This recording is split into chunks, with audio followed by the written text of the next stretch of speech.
ازدی مسلمان، شیعه سنی، کلدانی آشوری، ام همو کردن.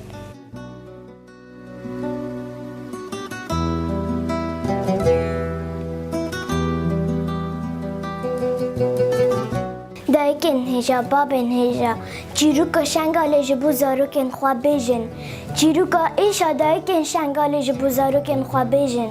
چیروکا زاروکن وندای جبو زاروکن خواه بیجن بلاله همو دنیا بیتا بلاف کرن شنگال نای تشبیر کرن